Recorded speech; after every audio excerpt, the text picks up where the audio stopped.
Another day, another ulam. Let's cook with me.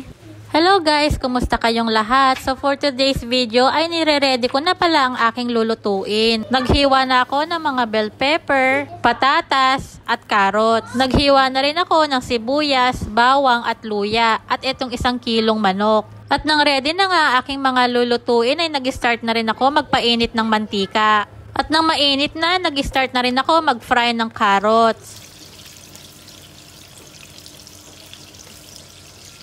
After ng carrots, isinunod ko naman itong patatas. After ng carrots at patatas, isinunod ko naman itong bell pepper na iprito.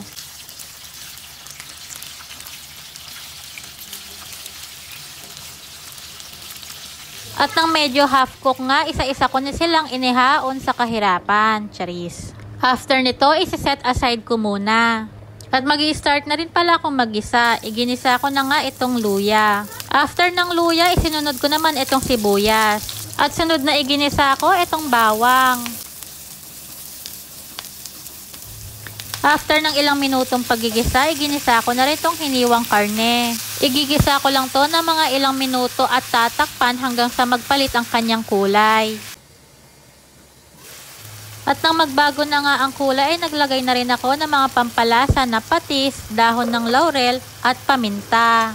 At hahaluin ko lang to para magmix yung mga pampalasa na nilagay ko. At tatakpan ko ulit at papakuluan ng mga ilang minuto.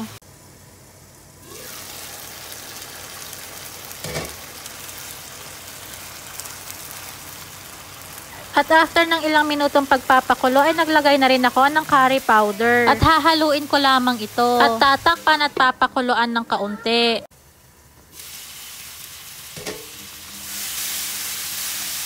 At after ng ilang minuto ay naglagay na rin ako ng coconut milk. At papakuluan ko lang ito sa mahinang apoy.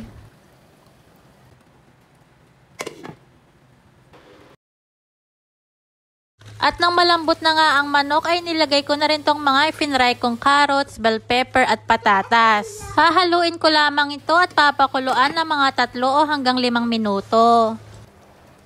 At eto na nga guys ang ating Pinoy style chicken curry. So ayun lang. Thank you Lord sa blessing. Thank you for watching. Bye!